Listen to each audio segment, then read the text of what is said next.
మూల స్తంభాలైన 4 స్తంభాల్లో ఒకటైన న్యాయ వ్యవస్థ ఇంకా అన్నీ గమనిస్తూనే ఉన్నది, అన్నీ అవగాహన చేసుకుంటూనే ఉన్నది.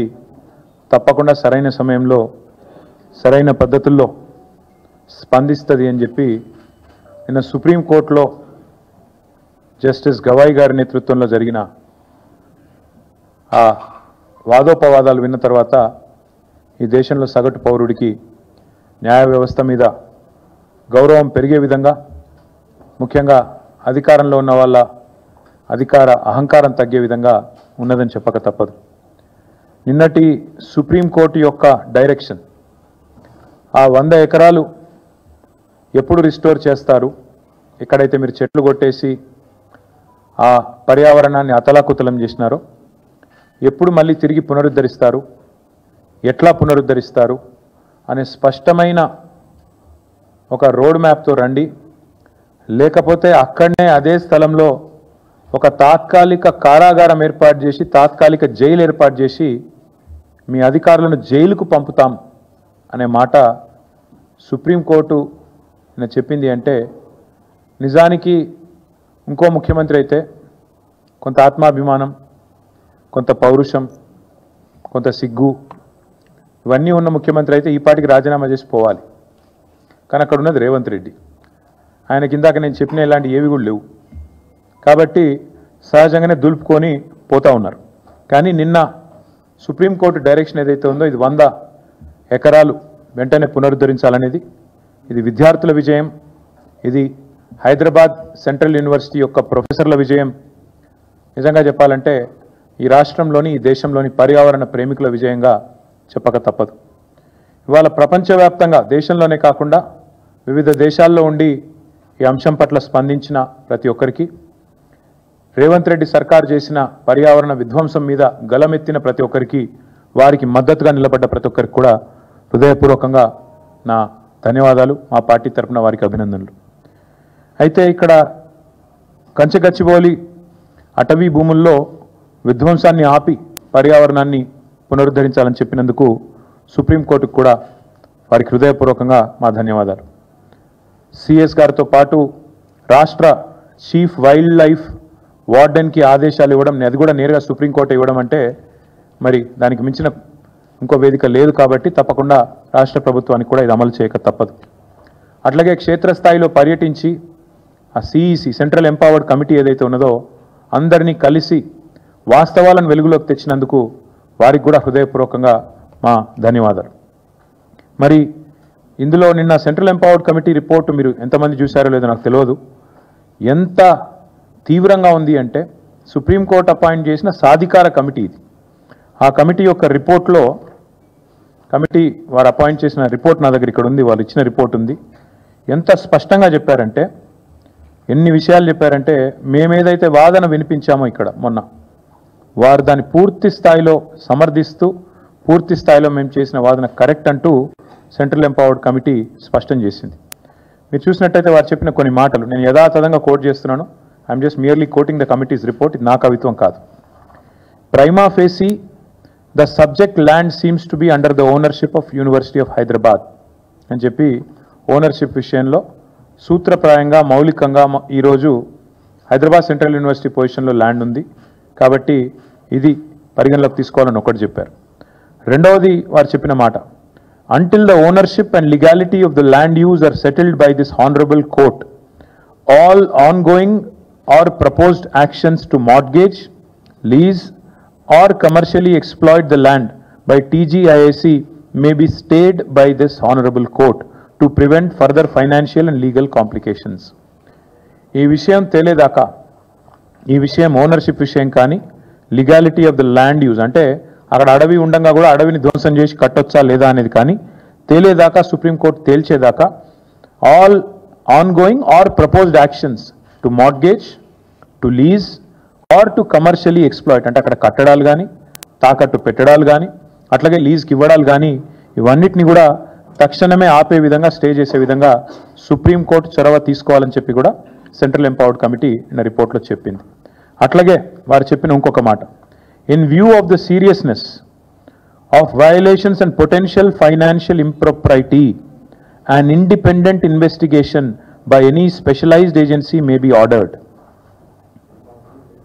చెప్పిన మాట మళ్ళీ ఒకసారి రిపీట్ చేస్తాను, ఇది ఇంపార్టెంట్ మాట. వారు సెంట్రల్ ఎంపవర్డ్ కమిటీ ఇచ్చిన మాట ఏంటంటే, చెప్పిన రిపోర్ట్ ఏంటంటే, in view of the seriousness of the violations and potential financial impropriety, ఇక్కడ జరిగిన ఆర్థిక పరమైన అవకతవకలు, ఇక్కడ జరిగిన ఉద్దేశపూర్వకమైన ఒక అరాచకత్వం ఏదైతే ఉందో దాన్ని దృష్టిలో పెట్టుకొని ఖచ్చితంగా మరి ఒక ఇండిపెండెంట్ ఇన్వెస్టిగేషన్ ఒక స్పెషలైజ్డ్ ఏజెన్సీ ద్వారా ఆర్డర్ చేయండి. ఇది నా మాట కాదు, సెంట్రల్ ఎంపవర్డ్ కమిటీ వారు ఇచ్చిన రిపోర్ట్. అంటే ఎగ్జాక్ట్గా ఇదే మాట నేను ఇక్కడ కూర్చొని వారం రోజుల కింద చెప్పాను. ఈ 10,000 కోట్ల కుంభకోణాన్ని బయటికి రావాలి అంటే, ఈ రాష్ట్ర ప్రభుత్వం చేసిన తప్పు బయటికి రావాలి అంటే RBI, serious fraud investigation office SFIO, CVC, CBI జోక్యం చేసుకోవాలి అని చెప్పి నేను ఇప్పటికే కోరినాను. వాళ్ళ మా వాదనను సమర్థిస్తూ, మా వాదన కరెక్టే అని చెప్తూ ధృవీకరిస్తూ మరి ఇవాళ సెంట్రల్ ఎంపవర్డ్ కమిటీ ఇచ్చిన రిపోర్ట్ కూడా సుప్రీంకోర్టు చేతిలో ఉంది. కేంద్ర ప్రభుత్వం కూడా ఇప్పటికే పరిగణలోకి తీసుకుంటుందని మేము అనుకుంటా ఉన్నాం. అయితే ఇక్కడ ఆశ్చర్యం ఏమంటే, ఇవంతా మీకు తెలిసిందే. మోడీ గారు నిన్ననో మొన్ననో ఎక్కడనో ఒక దగ్గర హర్యానాలో మాట్లాడినారు. మోడీ గారిది ఎట్లుందంటే ఒక యాన్యువల్ సైకిల్ ఎక్కున్నట్టుంది. సంవత్సరానికి ఒకసారి మాట్లాడతాడు. పోయిన ఏప్రిల్లో మాట్లాడిండు. పోయిన ఏప్రిల్ 2024లో ఏమన్నాడు, తెలంగాణలో RR ట్యాక్స్ వసూలు అవుతుంది. కరెక్ట్గా 1 ఇయర్ కిందట, దానికి వార్షికోత్సవం కూడా అయిపోయింది. RR ట్యాక్స్ వసూలు అవుతుంది, విచ్చలవిడి దోపిడీ జరుగుతుంది తెలంగాణలో. RR tax, Rahul Revanth tax పేరిట వసూలకు పాల్పడుతున్నారు అని ఆయన ఆరోపిస్తే కింద ఈ లోకమైతే కోడై కూస్తున్నది. స్క్వేర్ ఫీట్కి 150 రూపాయలని, 100 రూపాయలని, హైదరాబాద్లో బిల్డింగ్ కట్టాలంటేనే హఫ్తా వసూలు టైప్లో అరాచకత్వం చెలరేగుతున్నదని లోకం కోడై కూస్తున్నది. బిల్డర్ని ఎవరన్నా మీరు పక్క తీసుకుపోయి మాట్లాడితే కష్టాలు కన్నీళ్లు తప్ప ఇంకోటి లేదు. మోడీ గారు మాట్లాడి RR ట్యాక్స్ అన్నదానికి వార్షికోత్సవం అయిపోయింది. ఏప్రిల్ 24లో మాట్లాడిండు, 25 దాకా ఏం కార్వాయి లేదు, ఏం విచారణ లేదు, దానికి తదుపరి కార్యాచరణ ఏమీ లేదు. మళ్ళీ నిన్న మాట్లాడిండు ఏప్రిల్ 25, మళ్ళీ సంవత్సరానికి మెలకు వచ్చింది మోడీ గారికి. మెలకు వచ్చి మోడీ గారు నిన్న చెప్తారు ఏమని, అక్కడ మొత్తం చెట్లు కొట్టేస్తున్నారు, జంగల్ నాశనం చేస్తున్నారు, మొత్తం ఆగమాగం చేస్తున్నారు, బుల్డోజర్లను పంపినరు, అర్ధరాత్రి బుల్డోజర్లను పంపి ఆగమాగం చేస్తున్నది కాంగ్రెస్ ప్రభుత్వం తెలంగాణలో సెంట్రల్ యూనివర్సిటీ భూములలో అని చెప్పి మోడీ గారు హర్యానాలో మంచి ప్రవచనాలు చెప్పినట్టుగా నేను చూసిన. నేను నరేంద్ర మోడీ గారిని అడుగుతా ఉన్నా, this is the report of central empowered committee appointed by supreme court of India. Central empowered committee interim report लो स्पष्टंगा చెప్తున్నది. मोदी साहब मैं आपको अंग्रेजी में सुनाना चाहता हूं. सेंट्रल एम्पावर्ड कमेटी जो कि सुप्रीम कोर्ट से अपॉइंट किया गया, उन्होंने साफ साफ कहा कि in view of the seriousness of the violations and potential financial impropriety an independent investigation by any specialized agency may be ordered. This is the report, this is the recommendation of interim recommendation of the committee. Now I am demanding BJP, I am demanding Prime Minister Modi, अगर आप तय दिल से ये चाहते हो कि यहां के जो कांग्रेस हुकूमत ने जो गलत काम किया हैदराबाद सेंट्रल यूनिवर्सिटी में, इसका अगर सच बाहर लाना है, इसमें अगर जो दोषी है उनको अगर शिक्षा देना है, या ये आपका अगर एजेंडा है, आपका अगर इच्छा है, मैं पूछना चाहता हूं आपसे, हमारी पार्टी की तरफ से, सेंट्रल एम्पावर्ड कमेटी कहने के बाद साफ साफ कि यहां पे फाइनेंशियल इंप्रोप्राइटी है, वायोलेशंस हुए हैं, आप क्यों खामोश हो? भारत सरकार क्यों नहीं आगे आती है? भारत सरकार क्यों नहीं आगे आके कोई कार्रवाई शुरू करती है? हमने तो चिट्ठी लिख दी, पूरे डिटेल्स के साथ साथ हर किसी को हमने चिट्ठी लिखी. हमने लिखा हमारे पार्टी की तरफ से आरबीआई गवर्नर को, SFIO को, सीरियस फ्रॉड इन्वेस्टिगेशन ऑफिस को, साथ ही साथ हमने CVC को, सेंट्रल विजिलेंस कमिश्नर, CBI, हर किसी को हमने पूरा डिटेल के साथ, पूरा आधार के साथ हमने चिट्ठी लिखा. अगर वो बस नहीं है आपके लिए, अगर वो काफी नहीं है आपके लिए, तो मैं पूछना चाहता हूं क्या ये सेंट्रल एम्पावर्ड कमेटी का रिपोर्ट भी आपके लिए काफी नहीं है?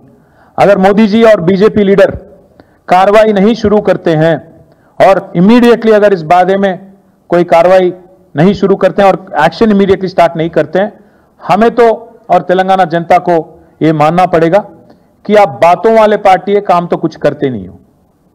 आपने अप्रैल 2024 में भी काफी कुछ कहा, कुछ किया तो नहीं. आरआर टैक्स आपने कहा, कुछ हुआ नहीं। 25 में भी फिर एक बार आप कह रहे हो हमारे साथ हमदर्दी जता रहे हो, क्यों नहीं आगे आते हो, क्यों नहीं जांच शुरू कराते हो? ये हम मोदी जी से पूछना चाहते हैं।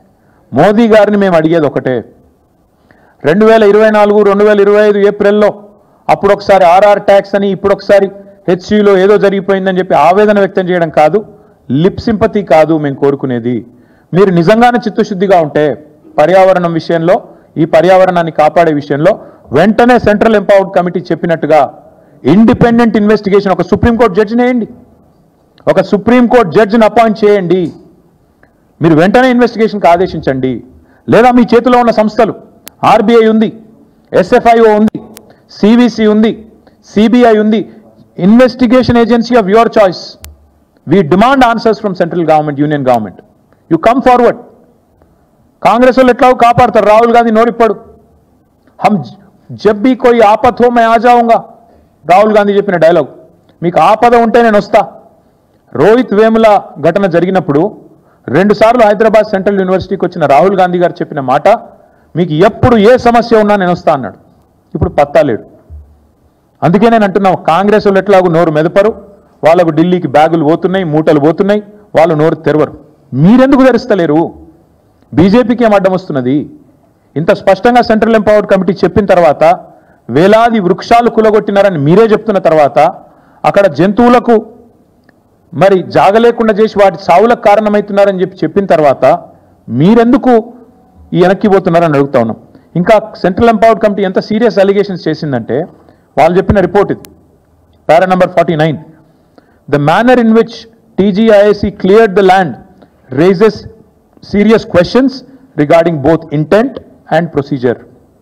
వాళ్ళ ఉద్దేశాలు, వాళ్ళు ఏ పద్ధతిలో పోయారో రెండింటి మీద కూడా మాకు తీవ్రమైన అనుమానాలు ఉన్నాయి. ఇది సెంట్రల్ ఎంపవర్డ్ కమిటీ చెప్పిన మాట. ఇంతటితో ఆగలేదు, ఇంకా చాలా చెప్పారు. వారు state government should have ideally looked into these facts while constituting an expert committee. Forest like ఏరియానా కాదా చూసుకోవాలి కదా స్టేట్ గవర్నమెంట్ అన్నారు. అట్లాగే ఏం చెప్పారు,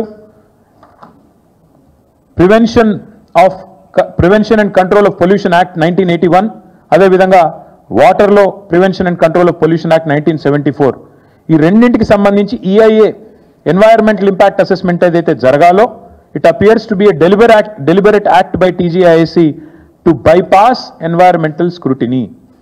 ఎన్వైరన్మెంటల్ స్క్రూటినీని బైపాస్ చేస్తూ ఈ 2 చట్టాలను తుంగలో తొక్కుతూ 81 చట్టం, 74 చట్టం, ఈ రెండింటిని తుంగలో దొక్కుతూ ఈఐఏ నోటిఫికేషన్ 2006ను కూడా తుంగలో దొక్కుతూ డెలిబరేట్గా టీజీఐసీ పనిచేసింది అంటూ అభిశంసించింది సెంట్రల్ ఎంపవర్డ్ కమిటీ.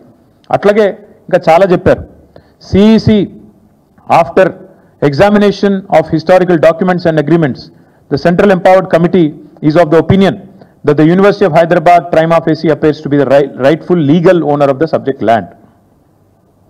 ఈ ల్యాండ్ ఎవరిదో కూడా వారు చెప్పారు. దాంతోపాటు ఏం చెప్పారు, ఇంకా ఘోరమైన మాట అన్నారు. Additionally public money has been put at risk as government funds are now subordinated to bond repayments tied to this disputed land. Shockingly even a notified lake within the area has been మార్ట్గేజ్డ్.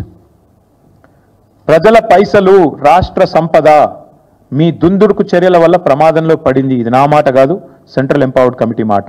ఇంకొక మాట అన్నారు, shockingly even a notified lake within the area has been mortgaged. ఎవడన్నా ప్రపంచంలో చెరువును తాకట్టు పెడతాడండి? నాకు అర్థం కాదు. రేవంత్ రెడ్డి లాంటి పిచ్చి సన్నాసి తప్ప ఒక చెరువును తాకట్టు పెట్టే విధవ ప్రభుత్వం అయితే ప్రపంచంలో ఏది ఉండదు, ఒక రేవంత్ రెడ్డి ప్రభుత్వం తప్ప. అది కూడా చెప్పింది సెంట్రల్ ఎంపవర్డ్ కమిటీ. అట్లాగే వారు చెప్పిన మాట, these actions call for investigation by a specialized agency, immediate judicial intervention and corrective steps to review and corrective steps so that issue of ownership of the subject land is decided. అట్లాగే ఇంకా చాలా చెప్పారు. ఇంకా ecological richness గురించి, ఎట్లా వీళ్ళు తుంగలో దొక్కారు ఎన్ని చెట్లను, అట్లాగే మరి సిఈసి ఎక్స్పర్ట్ కమిటీ మరి ఆఫీసర్లను కూడా ఎట్లా అభిశంసించింది, ఇవన్నీ కూడా ఇంత వివరంగా ఈ రిపోర్ట్లో ఉన్నాయి. నేను మిమ్మల్ని కోరేదేమంటే, మీ ద్వారా భారత ప్రభుత్వాన్ని కూడా కోరేదేమంటే, మీరు డైలాగులు కొడితే సరిపోదు. మీ పార్టీ యొక్క స్టూడెంట్ యూనియన్ ఏబీవీపీ కూడా ఆందోళన చేసింది, మీ పార్టీ ఎమ్మెల్యేలు ఆందోళన చేశారు. మరి మీరెందుకు స్పందించట్లేదు కేంద్ర ప్రభుత్వాన్ని నేను అడుగుతున్నా. ఎందుకు రేవంత్ రెడ్డి గారి ప్రభుత్వాన్ని కాపాడే విషయంలో ఇంత ఆరాటపడుతున్నారని నేను అడుగుతా ఉన్నా. ఇక ముఖ్యమంత్రి గారి గురించి అయితే చెప్పాల్సిన అవసరం లేదు. ఆడ జింకలే లేవు, గుంటనక్కలు ఉన్నాయన్నారు. ఇవాళ గుంటనక్క ఎవరో సుప్రీంకోర్టు చెప్పింది.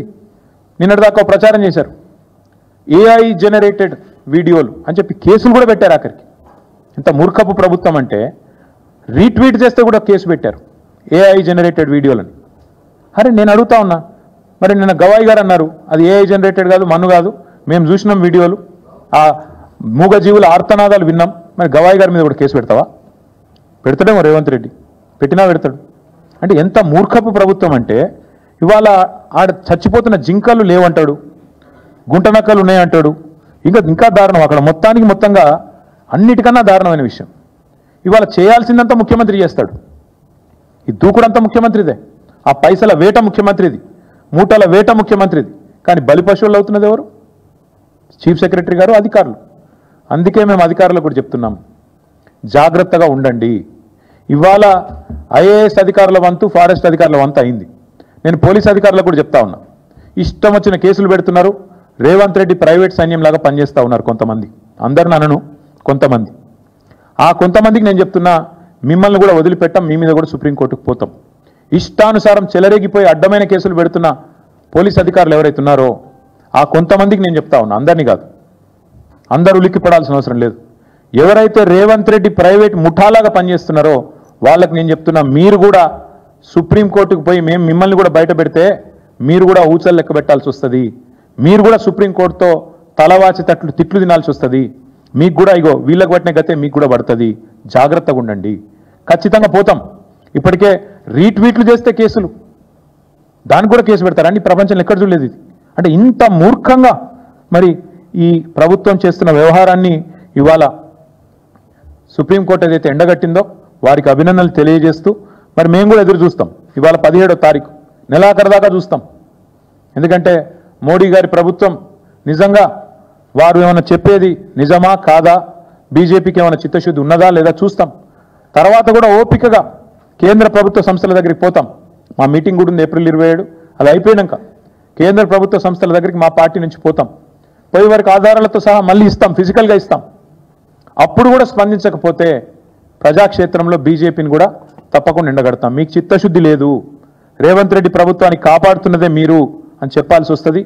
1996లో ఇచ్చిన సుప్రీంకోర్టు తీర్పు నిన్న కూడా జస్టిస్ గవాయి కోట్ చేశారు. సుప్రీంకోర్టు తీర్పు చాలా స్పష్టంగా ఉంది. మేము ఇదివరకు కూడా చెప్పాం, మళ్ళీ చెప్తున్నాం.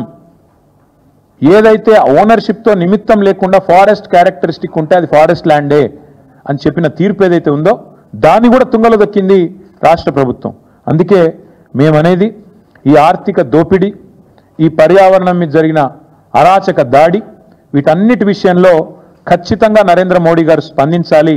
స్పందించకపోతే మీకు కూడా ఇందులో కొంత పాపంలో వాటా ఉన్నది అని అనుకోక తప్పదు. చివరిగా నేను మళ్ళొకసారి అడుగుతా ఉన్నా, మళ్ళీ రాష్ట్ర ప్రభుత్వాన్ని అడుగుతున్నా, మేమేమే బెబ్బెబ్బే కాదు, ఎవరినో అడ్డం పెట్టుకొని శిఖండి రాజకీయం చేయడం కాదు. చిత్తశుద్ధి ఉంటే ముఖ్యమంత్రి రేవంత్ రెడ్డి బయటికి రావాలా. ఫార్ములా ఈ కేసులో నా మీద ఏదో అడ్డమైన ఆరోపణలు చేస్తే నేను చెప్పిన, నేను విధానపరమైన నిర్ణయం మంత్రిగా తీసుకున్నానని చెప్పిన, అధికారులను బలిపశువుని చేయలే.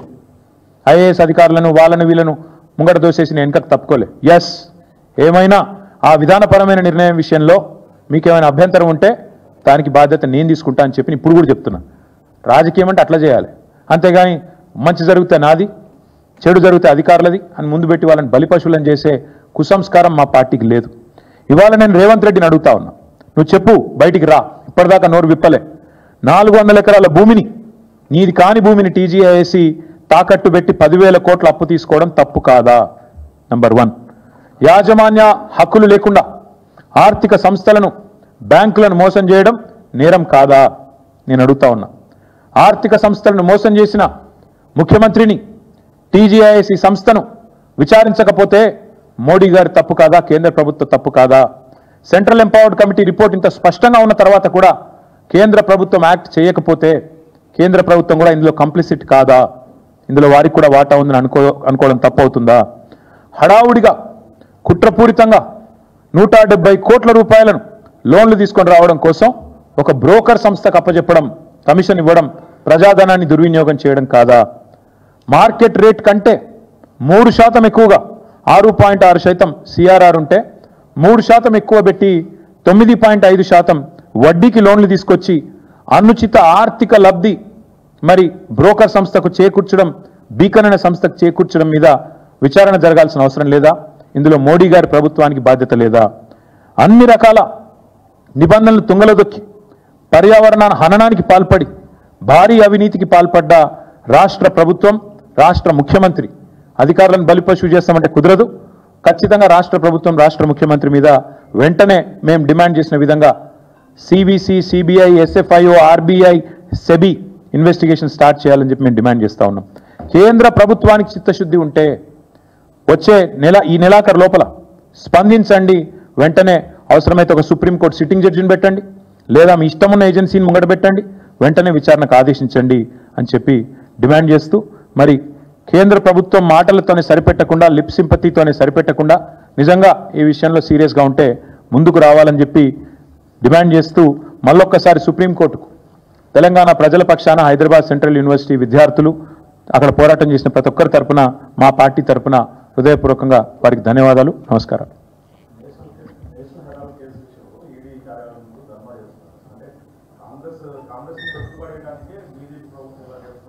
బ్రదర్, కాంగ్రెస్ అధికారంలో ఉన్నప్పుడు ఆ రోజు సిబిఐని కాంగ్రెస్ బ్యూరో ఆఫ్ ఇన్వెస్టిగేషన్ అనేవాళ్ళు, నెంబర్ 1. రెండవది ఈడీ అనే సంస్థను తెచ్చిందే కాంగ్రెస్. సరే, వీళ్ళు దాన్ని విచ్చలవిడిగా వాడుతున్నారు, ఇష్టం వచ్చినట్టు చేస్తున్నారు. మళ్ళీ నేను చెప్తున్నా, 2 ఢిల్లీ పార్టీలు ఒకటే. వాళ్ళ అవసరానికి అవతల వాళ్ళని వేటాడడానికి ఆనాడు సిబిఐని కాంగ్రెస్ దుర్వినియోగం చేస్తే ఈరోజు ఈడీని బీజేపీ దుర్వినియోగం చేస్తుంది. ఇందులో మాకేం అనుమానం ఏం లేదు. 2 దొందే. 2 ఢిల్లీ పార్టీలు వాళ్ళ అవసరం కోసం, వాళ్ళ రాజకీయం కోసం ఎలాంటి అరాచకత్వానికైనా పాల్పడతారు. ఇందులో 2 కూడా ఎక్సెప్షన్ కాదు. ఇవాళ కాంగ్రెస్ ఏడవచ్చు, రేపు బీజేపీ ఏడవచ్చు. ఇంకొక మాట అడుగుతాను బ్రదర్, మీరు అన్నారు కాబట్టి, అదే ఈడీ కేజ్రీవాల్ గారి మీద కేసు పెడితే, ఇంకొకరి మీద కేసు పెడితేనేమో కాంగ్రెస్కి చాలా సంబరంగా ఉంటుంది. కానీ ఈడీ తమ దాకా వస్తే మాత్రం ఇబ్బంది అవుతుంది. కాబట్టి కాంగ్రెస్ కూడా ఒక క్లారిటీతో ఉండాలి. ఈడీ మంచిదా చెడ్డదా? మంచిదైతే నీకు కూడా మంచిదే కావాలా, లేదా చెడ్డదైతే అందరికీ చెడ్డది కావాలి. అంతేగాని వేరే వాళ్ళు నీకు రాజకీయంగా పడని వాళ్ళ విషయంలో అయితే నీకు బాగున్నప్పుడు, అనుకూలంగా ఉన్నప్పుడేమో ఈడీ మంచిది, లేకపోతే చెడ్డది అంటే ప్రజలు కూడా నవ్వుకుంటారు, గుర్తుపెట్టుకోవాలి. అధికారులు అనుకూలంగా వ్యవహరించవద్దని నేను అనడం లేదు. నేను చెప్పేది ఏమంటే చట్టబద్ధంగా వ్యవహరించండి అని చెప్తున్నాను.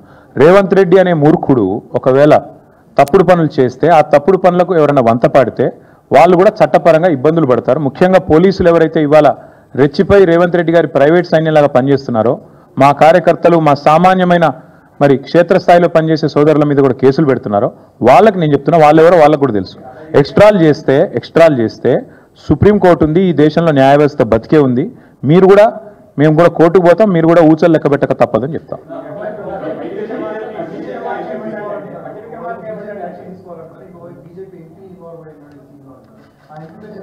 చెప్తా ఎందుకు తొందర, ఎందుకు ఇంకా మీకు అన్నిటికీ ఇంత తొందర పడితే ఎట్లా? మీరు సీక్వెల్ ఉంది మీ ముంగట. ఇప్పుడు నేను చెప్పిన మాట, మొన్న నేను చేసిన వాదన కరెక్ట్ అని ఎంపవర్డ్ కమిటీ, నాకు వాళ్ళు ఎవరో కూడా తెలియదు, సెంట్రల్ ఎంపవర్డ్ కమిటీ వాళ్ళ ధృవీకరించి మా పార్టీ వాదన కరెక్టు, మేము చేసిన వాదన అక్షర సత్యం అని వారు చెప్పారు ఈరోజు. దాని మీద తదుపరి కార్యాచరణ ఇవాళ మేం కాదు కదా చేయాల్సింది, ప్రభుత్వంలో ఉన్న భారతీయ జనతా పార్టీ చేయాలి. ప్రధానమంత్రి గారి ఆవేదనాభరితమైన ప్రసంగం నేను విన్నాను. ఏమన్నారు? చెట్లు కొట్టేస్తున్నారు, అన్యాయం అయిపోయింది, బుల్డోజర్లు, కాంగ్రెస్ ప్రభుత్వం అరాచకం చేస్తుంది అన్నారు. మరి నిజంగా మీ ఆవేదన నిజమే అయితే, భారతీయ జనతా పార్టీకి పర్యావరణం మీద ప్రేమ నిజమే అయితే, తెలంగాణలో ఆర్థిక దోపిడీ ఏదైతే జరుగుతుందో దీని మీద మీకున్న అవగాహన నిజమే అయితే, సెంట్రల్ ఎంపవర్డ్ కమిటీ చెప్తున్నది వెంటనే ఇండిపెండెంట్ ఏజెన్సీ ద్వారా ఇన్వెస్టిగేట్ చేయించండి అని. చేయిస్తే అందరు దొరుకుతారు, ఆ బీజేపీ ఎంపీతో సహా అందరు దొరుకుతారు. ఇక నేను ఎందుకు పట్టియాలి? దొంగను వాళ్ళే పట్టిస్తారు.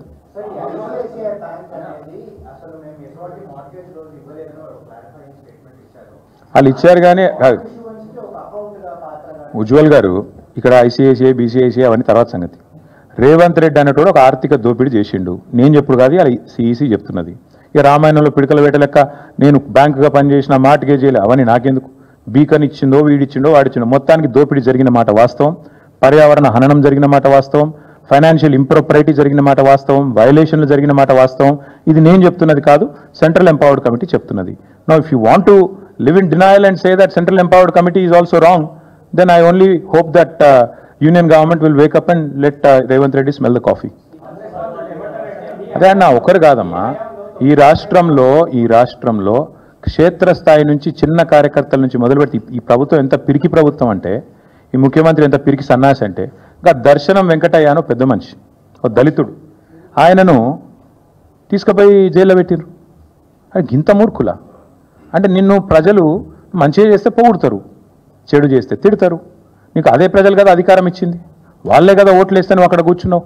మరి వాళ్ళని జైల్లో పెట్టడం, వాళ్ళ మీద కేసులు పెట్టడం, భయపెట్టించి బతుకుతా అనుకోవడం, ఎన్ని రోజులు బతుకుతావు? ఎన్ని రోజులు తప్పించుక తిరుగుతావు? నేను నిజంగా అడుగుతున్నా రేవంత్ రెడ్డిని, ఈ సోషల్ మీడియా ఇచ్చిపెట్టు. నువ్వు నిజంగా దమ్ముంటే సెక్యూరిటీ లేకుండా ఒక ఊళ్ళకి రా, ఏ ఊళ్ళకన్నా నీ ఇష్టం. ఈ రాష్ట్రంలో ఎక్కడికంటే అక్కడికి రా, ప్రజలు ఏమనుకుంటారో కరెక్ట్గా విను, తెలుస్తుంది. ఇంకా సోషల్ మీడియాలో తిడుతున్నా తక్కువ, బయట తిట్లు వింటే మీరు ఒక్కొక్కరు చెవులకి రక్తాలు కారాలి, గట్లా తిడుతురు. వాస్తవం ఏంటి అంటే ప్రజల మూడ్ అట్లుంది, ఆక్రోశం అట్లుంది. నిన్న మీరు చూశారు సత్తుపల్లిలో ఒక లేడీ ఆ వరి కుప్ప మీద కూర్చొని ఏడుస్తున్నది. శ్మశానంలో ఇలా ధాన్యం ఆరబోసుకునే పరిస్థితి వచ్చింది ఈయన వచ్చిన తర్వాత. అంటే ఇంత దరిద్ర పరిస్థితి ఉంటే నువ్వేమో విదేశాల్లో జల్సాలు చేస్తుంటే ప్రజలు ఖచ్చితంగా ఆక్రోశిస్తారు, తిడతారు. దానికి ఎవడేం చేస్తాడు? ప్రజాస్వామ్యంలో, ప్రజాపాలనలో ప్రజాస్వామిక స్ఫూర్తి ఉండాలి. ప్రజలు విమర్శిస్తే తీసుకోవాలి, పొగిడితే సంతోషపడాలి, తప్పేముంది అందులో?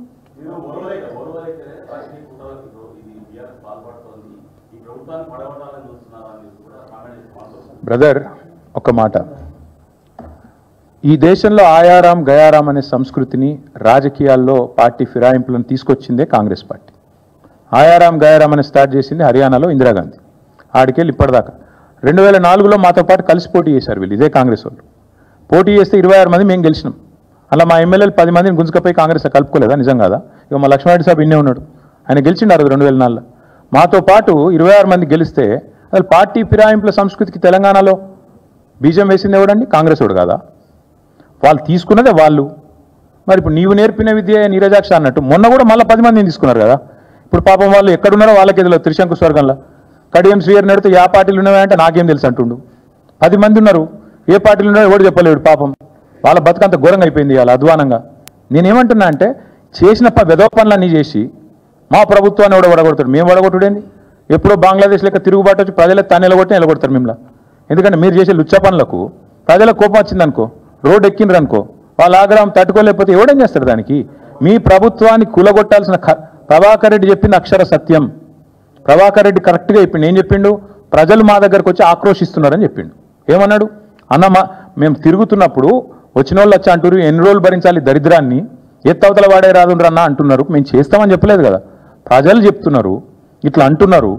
కొంతమంది అయితే మేము పైసలు కూడా చందాలు వేసుకొని ఇస్తాం రా భయ్, వీళ్ళు కులగొట్టు రూక లొల్లిందని అంటున్నారు అని కూడా చెప్పిండు. ఎస్, మాతో కూడా అంటున్నారు, కానీ మేము కులగొడతామని చెప్తలేం. ఎస్, ఈ ప్రభుత్వం దరిద్రం, కాంగ్రెస్ కరోనా కంటే డేంజర్, ఎస్ ఇవన్నీ కరెక్టే. కానీ ప్రజలు నిర్ణయం తీసుకున్నారు. ప్రజాస్వామ్యంలో 5 ఏళ్ళు ఉండాలి. నిర్ణయం తీసుకుంటే ప్రజలకు కూడా తెలియాలి. You can make choices but you are not free from the consequences of your choices. నేను ఎందుకు చెప్తున్నా అంటే ఒక నిర్ణయం ప్రజలు తీసుకున్నారు, తీసుకున్న తర్వాత కాంగ్రెస్ అధికారంలో ఉంది. నేనైతే మనస్ఫూర్తి కోరుకుంటున్నా కాంగ్రెస్ 5 ఏళ్ళు ఉండాలి, రేవంత్ రెడ్డే ఉండాలి 5 ఏళ్ళు. ఎందుకంటే మళ్ళీ 20 ఏళ్ళ తర్వాత ఎవరు కాంగ్రెస్ కోటేయడు. ఇది నా వ్యక్తిగత అభిప్రాయం. కాబట్టి మాకు ఈ దిక్కుమాలిన ప్రభుత్వాన్ని కూలగొట్టే ఆలోచన కానీ, ఎజెండా కానీ, కర్మ కానీ మాకు లేదు. అవసరమైతే సందర్భం వస్తే ప్రజలే రోడెక్కుతారు, తొక్కి అవతల వాడేస్తారు. ఇంతకంటే పెద్ద పెద్ద నియంత్రణలే కొట్టుకపోయినారు. Thank you.